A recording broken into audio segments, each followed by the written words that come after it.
430 Scuderia. It's important to call it a 430 and not an F430 because when they launched this car back in 2007, Ferrari were very specific that they were to drop the F. Reasons unknown, but I guess it was to differentiate it thoroughly from the F430. Now, before I get on to talking about this incredible car and the reasons why it sounds like a full-blown race car, I'd like to introduce the fact that I'm going to be starting a Modern Classics series, and that's all off the back of filming that M3 CSL last week. The feedback that you guys gave me was really encouraging, and I was actually, quite frankly, shocked at how much interest that car got and how many comments you guys gave me as to other cars you wanted to see driven. This being one of them, the 430 Scuderia. So one of the headlines of this car when it launched was the fact that it was almost 2 seconds faster around Fiorano, which is Ferrari's private test track, than the Ferrari Enzo, their flagship hypercar of the time, which is absolutely bonkers. That's like a 458 Speciale being faster than a LaFerrari. As a spot of context. So things like this which really make these a modern classic, and that's the whole point of me sharing these cars with you on this new series. I will be going through why I believe these things, all of the cars I drive, qualify as modern classics. And for me, this thing was so far ahead of its game when it launched. I mean, who launches what was like sort of their entry-level supercar faster than their own hypercar? Bonkers stuff, man. And that was what was so groundbreaking about it. Now, what added up to that experience, it was 503 horsepower, it was 100 kilograms lighter than the standard F430 thanks to so much weight saving, like no sound deadening, a disproportionate amount of carbon fiber, and also a standard application of carbon ceramic brakes, which I must add that for relatively early ceramic brakes actually have pretty good feel when they're cold.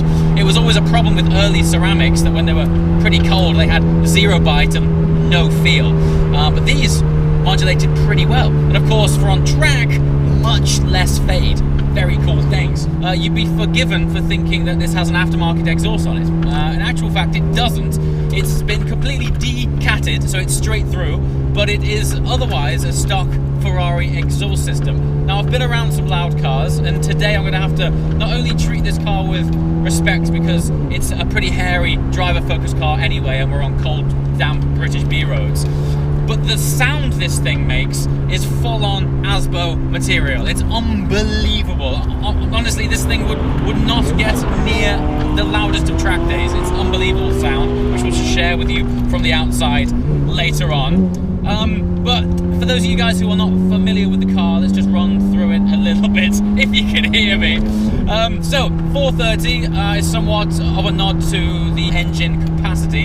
It is a 4.3 litre flat plane crank V8, and as with all Ferrari's lightweight focus cars, it's all about more power, less weight. This car specifically, more than most Scuderias, it is optioned with pretty much every piece of carbon fibre that Ferrari offered at the time. I think when I walked around it, I even saw some side skirts which were more commonly placed on the 16M, which they launched as a convertible version of this car a few years later. They launched the 430 Scuderia in 2007. This is a 2010 car, so this is such a super late car, and I think that's why it feels so good, because Ferrari were ironing out any of the sort of lumps and creases of their early cars.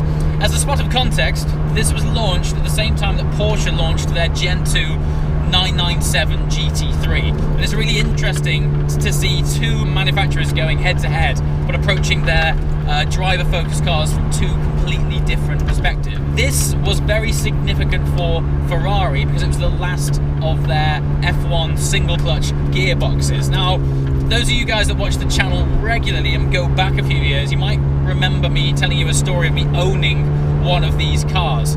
Still to this date, it's one of my all-time favourite cars. I remember back then thinking that they had absolutely nailed the calibration on this gearbox. Now, single plate clutches and automated manuals have never been synonymous for being that smooth and that responsive. But whatever magic dust Ferrari sprinkled on this car back in 2007 has stood the test of time, because honestly, even the greatest single clutch gearboxes which exist today, which are typically found in the likes of the Lamborghini Aventador, are still not as refined and sophisticated as this car. Now, in a way, the gearbox has two modes. It sort of shifts with different speeds depending on how hard or not you're driving the car. So right now, it's a little bit more relaxed. It doesn't go up or down with as much aggression. But as soon as you are past 5,000 RPM with a throttle depression above 60%, that's when the gear shifts almost remap themselves, and it goes from pushing the gear home to slamming it down your throat. It's unbelievable how this car comes alive.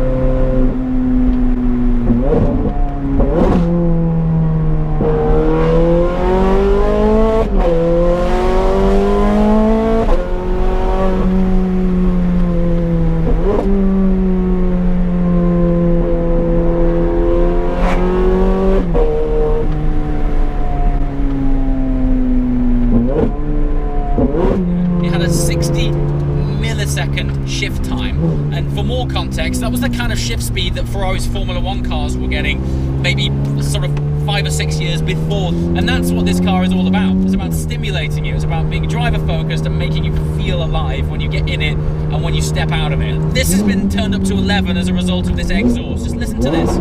Listen to those downshifts. What a bonkers piece of equipment.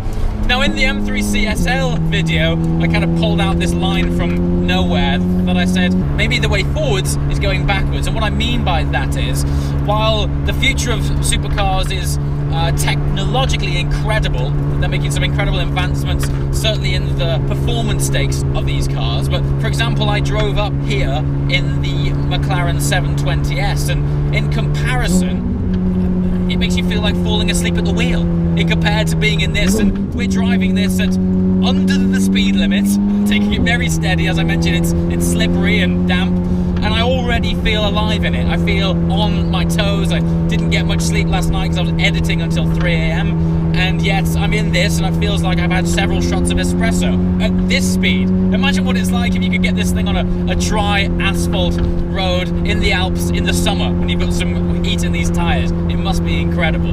So some highlights as to what makes this thing special in terms of it being a modern classic, but also why it's a special car in Ferrari's history.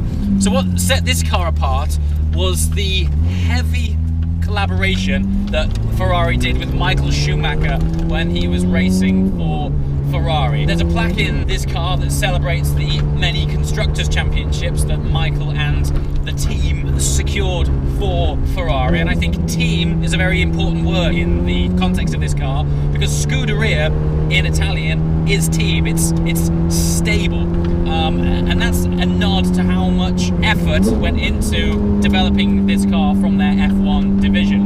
And what Michael Schumacher did when he was doing the development driving on this car was put the emphasis on being able to independently control the suspension settings from the drivetrain settings. Now today, when you jump into a modern Ferrari, you take the bumpy road mode for granted, but this is where it all started. Now in this car, it's just down here on the transmission tunnel. There's this sort of small suspension shaped logo on a button down here, which allows you to make the suspension stiffer or softer.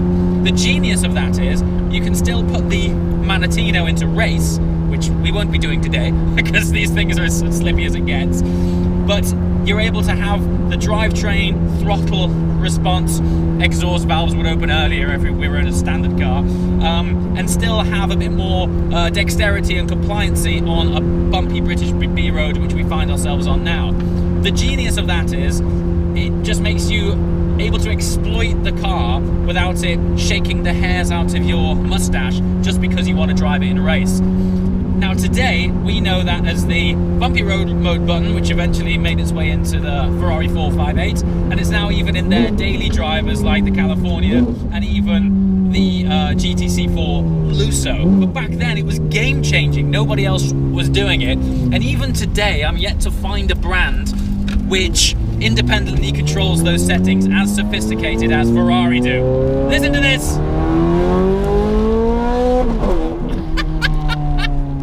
Pure challenge car!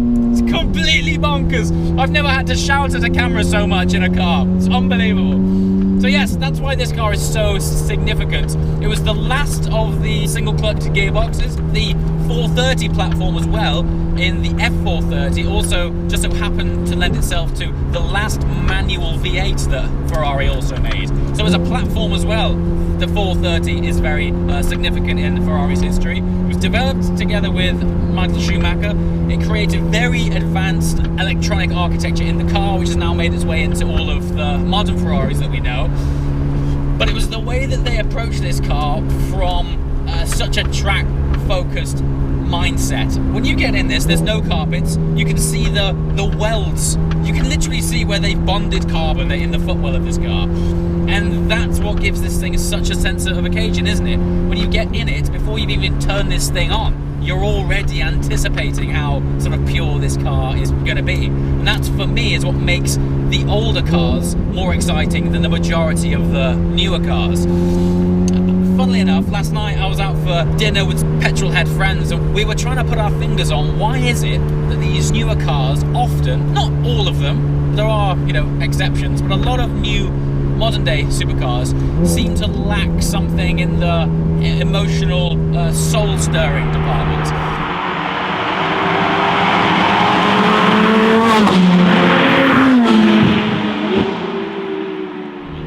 And I think one element of it is stories. I mean, that story that I've just told you about, such a massive collaboration with Michael Schumacher and the point of this car. Today I feel like manufacturers are churning out new cars just because they can, and you know that a lot of people will just buy the latest, greatest. But what I particularly like about the older stuff, a lot of cars were created for the road because they had to be made as homologated versions of the race cars so that they could enter these different series. But I think history seems to have more purpose other than let's just make a fast car. They just seem to have a lot more history to them. And I think when you're driving something with such a significant story, it has this subconscious effect on you of just that extra acknowledgement that you're driving something special. So while they didn't put a strictly quantified production number on these cars, by modern production car levels, the Scuderia was still a pretty limited edition car. I've heard they made around about 1,500 of these cars worldwide. We'll never find out, Ferrari will never tell you. But if you compare that to the numbers of, take for example 458 Speciales, which I heard that they made around about 3,000 of worldwide, you can see what's happened in that short period of time. But still, there's also something else as well about limited edition cars back in the day were truly limited edition, and that as well is what made these things special. It's funny, I would say that you barely ever see these things on the road, but today I just so happen to be joined by another one in yellow. Pretty. So speaking of stories, this car launched a few years after Ferrari introduced their XX racing program, which saw the introduction of the Ferrari FXX, which is essentially a track-only version of the Enzo. Now I know that a lot of aero learnings that came from that program made its way into the 430 Scuderia, particularly underneath the car, the way that the air channels underneath it, the air ram, which is affected by the revised front splitter compared with the standard F430. So what I've decided is the fact that this car is so loud, rather than me trying to share with you what it's like to drive and talk over this incredible exhaust system, I'm going to shut up, point the camera forward and share with you truly what this thing sounds like.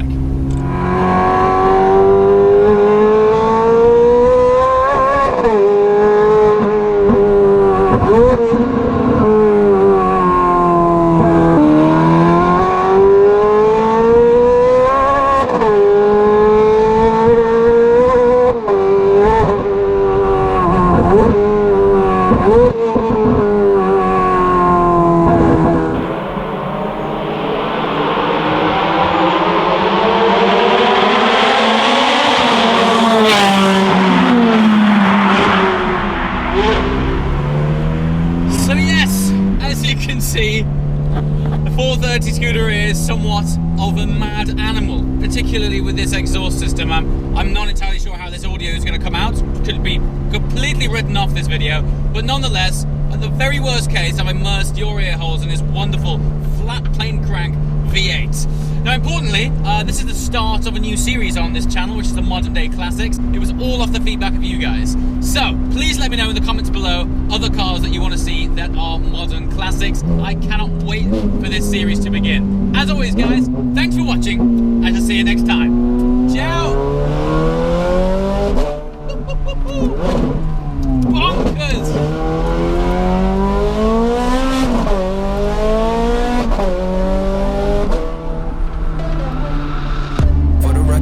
Trying to make y'all comfortable.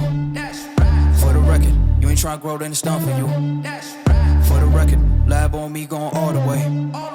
For the record, ain't trying to link, no time to waste. For the record.